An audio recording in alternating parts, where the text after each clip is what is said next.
जय गजानन जयतु संस्कृतम.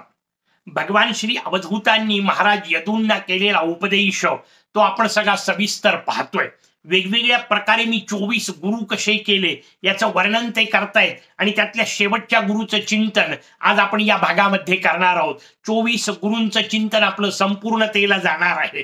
लक्षात घ्या, हे 24 गुरु का केले तर त्याचं उत्तर महाराज यदूंच्या मूळ प्रश्नात होतं. त्यांनी प्रश्न विचारला होता, आपण इतके सुखी, प्रसन्न, शांत, समाधानी कसे आहात, आनंदी कसे आहात. आणि मग ती आनंद प्राप्तीची पद्धती भगवान दत्तप्रभू समजावून सांगतायत.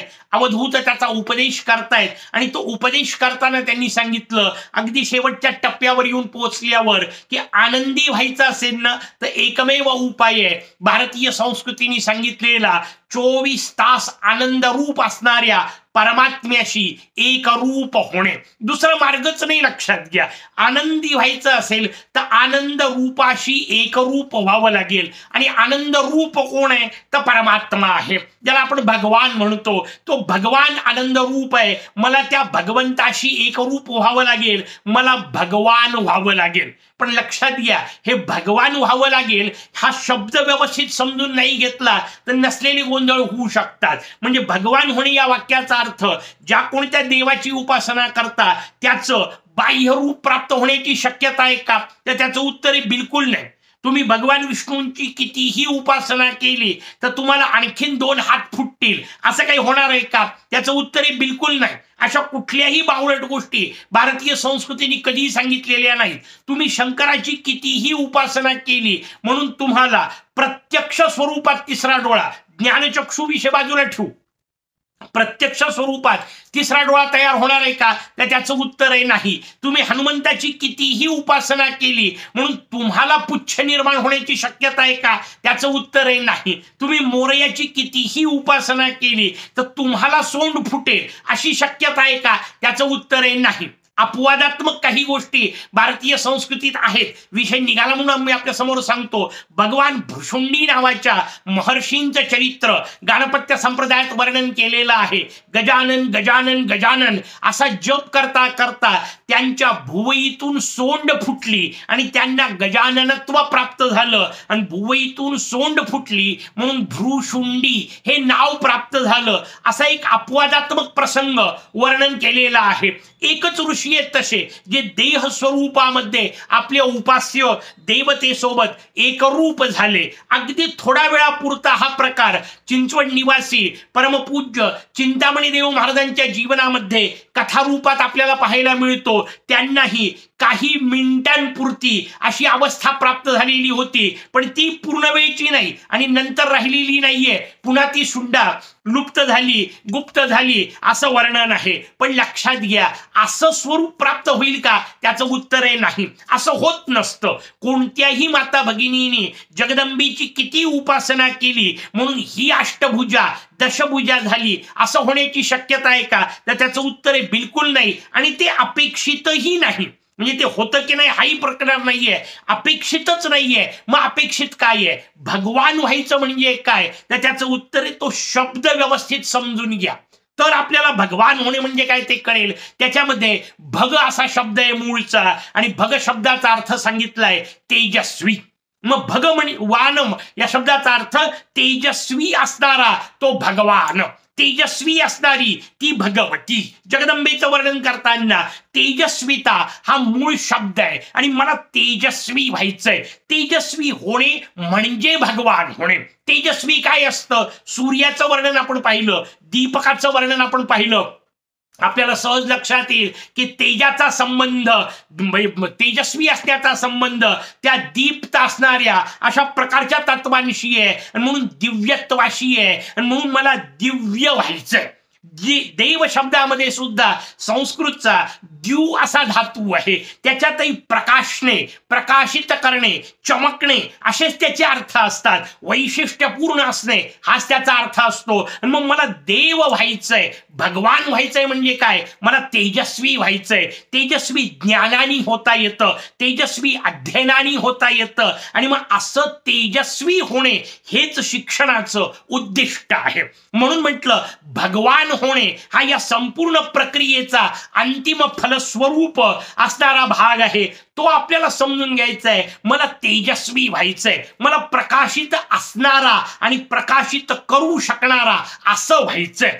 त्याला भगवान होणे असं म्हणतात. ती रचना आपण व्यवस्थित समजून घ्या. मी आता म्हटलं तसं तेजस्वी व्हायचंय, द्यू शब्द वापरला आणि मग द्यू कुठून येतो, ते तेज कुठून येतं, तर त्याचं उत्तर तुमच्या ठिकाणी असणाऱ्या गुणांच्या माध्यमातून तुम्हाला ते तेज प्राप्त होतं. कोणकोणते गुण भगवान श्रीकृष्णांनी, कारण ज्या संवादापासून आपण सुरुवात केली आहे त्याच भगवान श्रीकृष्णांच्या संवादाचा दुसरा वैशिष्ट्यपूर्ण आविष्कार म्हणजे भगवद्गीता.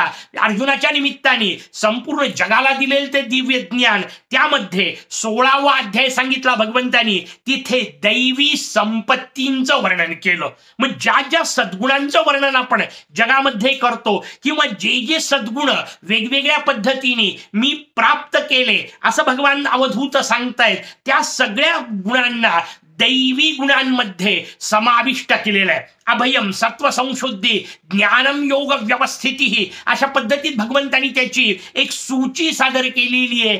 ते गुण माझ्यात आले की मी ते दैवी गुण असल्यामुळे त्या गुणांनी युक्त असणारा मी दैवी होणार आहे. माझ्या देवत्व प्राप्त होणार आहे. मी देव होणार आहे म्हणजे भगवान होणार आहे. भगवान शब्दाचा हा अर्थ समजून घ्या. म्हणजे भगवान होणे म्हणजे काय ते आपल्याला निश्चितपणे कळेल, त्याचा आपल्याला व्यवस्थित अंदाज येईल. आणि मग असं ज्ञानी मला व्हायचंय, असं तेजस्वी मला व्हायचंय, कारण ज्ञानाचा परिणाम स्वाभाविक तेजस्विता आहे. जसं एखादा बलदंड माणूस असेल, त्यांनी व्यायाम केला तर त्याला शक्ती मिळाली की नाही हे वेगळेपणाने पाहायची गरज नाही, तो परिणामच त्याचा आपोआप असतो. व्यायामाने येणारी सुदृढता ही जसं सहज परिणाम आहे, तसं ज्ञानाने येणारी तेजस्विता हा ज्ञानाचा सहज परिणाम असला पाहिजे. असतोच तो. त्या दृष्टीने वर्णन केलं. मला देव व्हायचंय, भगवान व्हायचंय. आता भगवान होणे म्हणजे ज्ञानी होणे, तेजस्वी होणे. हा एकदा भाव आपल्याला कळला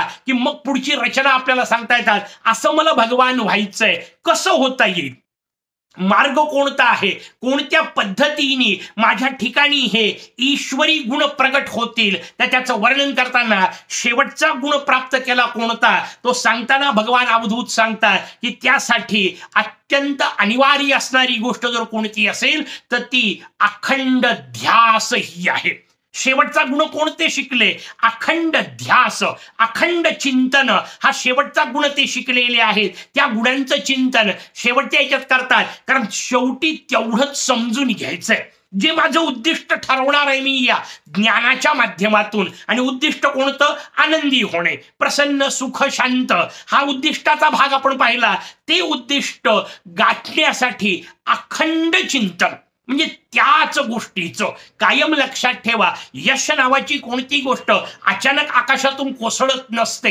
एखादी महान गोष्ट निर्माण होते, त्याच्या मागे अखंड ध्यास नावाची गोष्ट असते. आणि सातत्यपूर्ण रीतीने टप्प्याटप्प्याने केलेले प्रयत्न जेव्हा असतात ना, तेव्हा शेवटच्या रचनेमध्ये आपल्याला अफाट गोष्ट साकारलेली दिसते. पण त्याच्या मागे हा अखंड ध्यास नावाचा जो विषय तो सगळ्यात मूलगामी आहे हे समजून घ्यायचंय. आणि तो अखंड ध्यासच तुम्हाला सुख, शांती, समाधान मिळवून देणार आहे. हा विषय भगवान दत्तप्रभू आपल्या समोर शेवटच्या टप्प्यामध्ये, कारण शेवटी तीच गोष्ट सांगायची असते जी सगळ्यात महत्वाची असते. म्हणून सगळ्या शिक्षण क्षेत्रामध्ये कार्य करत असताना, शिकत असताना, जीवनभर विद्यार्थी राहत असताना अखंड ध्यास ही शेवटची गोष्ट आपल्याला सांगितली. हा शेवटचा गुण आपल्याला सांगितला. कसा शिकले त्याच्याकरता त्यांनी एका कीटकाचं वर्णन केलं. एक भृंगी नावाच्या कीटकाचं, ज्याला आपण भिंगोरी म्हणतो, त्या भिंगोरी नावाच्या कीटकाचं वर्णन ते करतायत.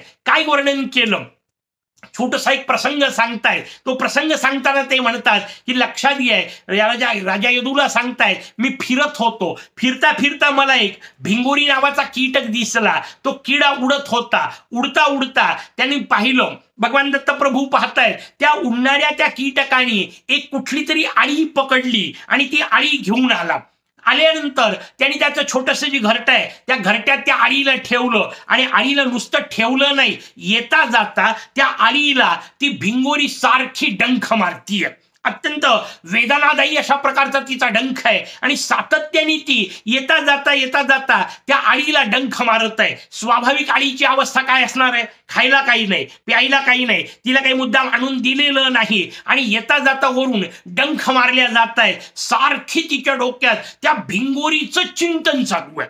दुसरा काही विचारच येऊ शकत नाही तिच्या डोक्यात. खायचं प्यायचंही काही नाहीये, दुसरं कोणतंच काम नाही, बाहेर पडता येत नाही आणि वरून भिंगोरी डंख मारतीये. करणार काय ती आळी? दुसरं ती आळी सतत त्या भिंगोरीचा विचार करतीये आणि समजा चुकून विचार थांबला तर ती येऊन पुन्हा डंख मारतीये. म्हणजे त्या वेदनेच्या माध्यमातून वारंवार तिला त्या आळीचं चिंतन, त्या भिंगोरीचं चिंतन होत आहे आणि असं चिंतन प्रदीर्घ काळपर्यंत चाललं, काही दिवस पर्यंत चाललं आणि परिणाम दत्त महाराज म्हणतात इतका अद्भुत घडला.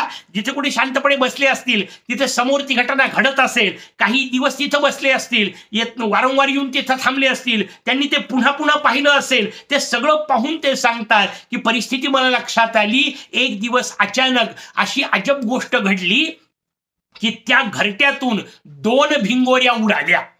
का अद्भुत गोष्ट आहे, लक्षात घ्या. ते म्हणतात मी अशी गोष्ट पाहिली की त्या घरट्यांमधून अचानक 2 भिंगोऱ्या उडाल्या. आता दुसरी भिंगोरी कुठून आली? दत्त महाराज सांगतायत आपल्याला, यदूंना सांगताय, यदूंच्या निमित्ताने तुम्हाला आम्हाला सांगताय. लक्षात घ्या, ती दुसरी भिंगोरी जी उडाली ना ती त्या आळीची भिंगोरी झाली होती. का भिंगोरी झालीये त्याचं उत्तर दत्त महाराज सांगतात. सातत्यपूर्ण रीतीने त्या आळीच्या डोक्यामध्ये भिंगोरीचाच ध्यास होता, भिंगोरीचं चिंतन होतं. भिंगोरी व्यतिरिक्त इतर कशाचाही विचार करण्याची तिच्याजवळ सुविधा नव्हती आणि सतत विचार करत गेली. परिणाम काय झाला? परिणाम हा झाला की ती भिंगोरी झाली. लक्षात घ्या, ही कथा नुसती कथा नसते. आता आपल्याला व्यवस्थित समजलंय की जेवढ्या पशुपक्ष्यांच्या, कीटकांच्या गोष्टी आपल्या समोर सांगितल्या त्या सगळ्यांमधून काही चिंतन आपल्या समोर ठेवलेलं आहे. ते चिंतन समजून घ्यायचंय. एक क्षुद्र असणारी आळी, एक कुठल्याही प्रकारचं वैशिष्ट्य नसणारी आळी जर सातत्याने भिंगोरीचं चिंतन करत राहील तर तिची भिंगोरी होऊ शकते. आपल्याला समजून घ्यायचंय, मी ज्या गोष्टीचा ध्यास घेईल, मी ज्या गोष्टीचं चिंतन करेल, कधी ना कधीतरी मी तसा होणार आहे. आणि मग हे कसं व्हायचंय ना, हे आपल्या हातात आहे. लक्षात घ्या, ही अत्यंत महत्वाची गोष्ट या निमित्ताने आपल्याला समजून घ्यायची आहे. भारतीय तत्वज्ञानाने जे वैशिष्ट्यपूर्ण सिद्धांत सांगितले त्यातला एक सिद्धांत सांगितलाय कर्म विपाक सिद्धांत. आणि कर्मविपाक सिद्धांत व्यवस्थित समजून घेतला पाहिजे, नाहीतर विनाकारण नैराश्याकडे जाईल. व्यवस्थित लक्षात घ्या, कुठल्याही प्रकारची नैराश्य, कुठल्याही प्रकारची गलितगात्रता, गळून जाणे किंवा हतबल होणे हे कधीही शास्त्राला कुठल्याच अपेक्षित नाहीये. मग वेदांतासारख्या, धर्मशास्त्रासारख्या गोष्टीला कसं अपेक्षित असेल? त्यांना काय सांगायचंय ते अत्यंत सकारात्मक रीतीने सांगतात. कर्म विपाक याचा अर्थ माझ्या नशिबाचे मला फळं मिळतात. हा साधा सिद्धांत आहे, पण लक्षात घ्या, माझ्या नशिबाचे फळं मिळत आहेत हे तोंड पाडून बसाय करता नाही सांगितलं. काय करणार? आमच्या नशिबातच नाही याच्यासाठी नाही सांगितलं. शेवटी नशीब म्हणजे काय? माझं नशीब आज चांगलं आहे या वाक्याचा अर्थ आहे मी पूर्वी केलेली जे कर्म आहेत त्या कर्माचे मला आज चांगले फळ मिळत आहेत. आणि म्हणून आपण सहज म्हणतो त्याचं काय नशीब चांगलं आहे. तयार कसं झालं? पूर्वी केलेल्या कर्मांमुळे आजचं नशीब तयार होतं. कर्म विपाक सिद्धांत आपल्याला सांगतोय की आजचं नशीब जर माझ्या कालच्या कर्माच्या आधारे तयार होणार असेल तर या वाक्याचा पुढचा सकारात्मक अर्थ समजून घ्या. भविष्यात माझं नशीब काय असायला पाहिजे हे ठरवायचा मला आज अधिकार आहे. याला कर्मविपाक सिद्धांत म्हणतात. मी ठरवणार आहे भविष्यात मला काय व्हायचंय, मी ठरवणार आहे माझं उद्दिष्ट काय आहे, मी ठरवणार आहे माझं ध्येय काय आहे. आणि एकदा असं उद्दिष्ट ठरलं, एकदा असं ध्येय ठरलं, भगवान व्हायचं ठरलं, तेजस्वी व्हायचं ठरलं, ज्ञानी व्हायचं ठरलं किंवा अखंड त्याचाच ध्यास, जसा त्या आळीने भिंगोरीचा ध्यास घेतला आणि परिणाम स्वरूपात काही काळानंतर पहिले भलेही वेदना झाल्या, होणारच, कोणतीही भव्य गोष्ट विना त्रासाची होत नसते. त्यासाठी पूर्वी प्रचंड त्रास सहन करावा लागतो. जसा त्या आळीनी सहन केला, पण तसा त्रास सहन केल्यानंतर पुढे तिची भिंगोरी होते. हा जो भाव आहे तो समजून घ्यायचा आहे. तसं मी माझ्या जीवनामध्ये ध्येय निश्चित करेल, आनंदी व्हायचंय हा माझा उद्दिष्टाचा भाग असेल आणि त्यासाठी अत्यंत शांतपणे ध्येय प्राप्तीसाठी अखंड ध्यास असेल आणि अखंड कृती असेल, तेव्हाच मी भिंगोरी सारखा त्या आळीचं रूपांतरित स्वरूप असेल तसा मी भगवान होईल, ज्ञानी होईल, प्रकाशित होईल, आनंदी होईल. जे आपलं उद्दिष्ट आहे त्या उद्दिष्टासाठी भगवान दत्तगुरूंनी हा 24वा गुरु आपल्या समोर सांगितला. उद्याच्या भागामध्ये आपण या संपूर्ण चिंतनाचं एक साकल्यात्मक पुन्हा चिंतन करू आणि मग या मालिकेचा समारोप करू. तोपर्यंत जय गजानन.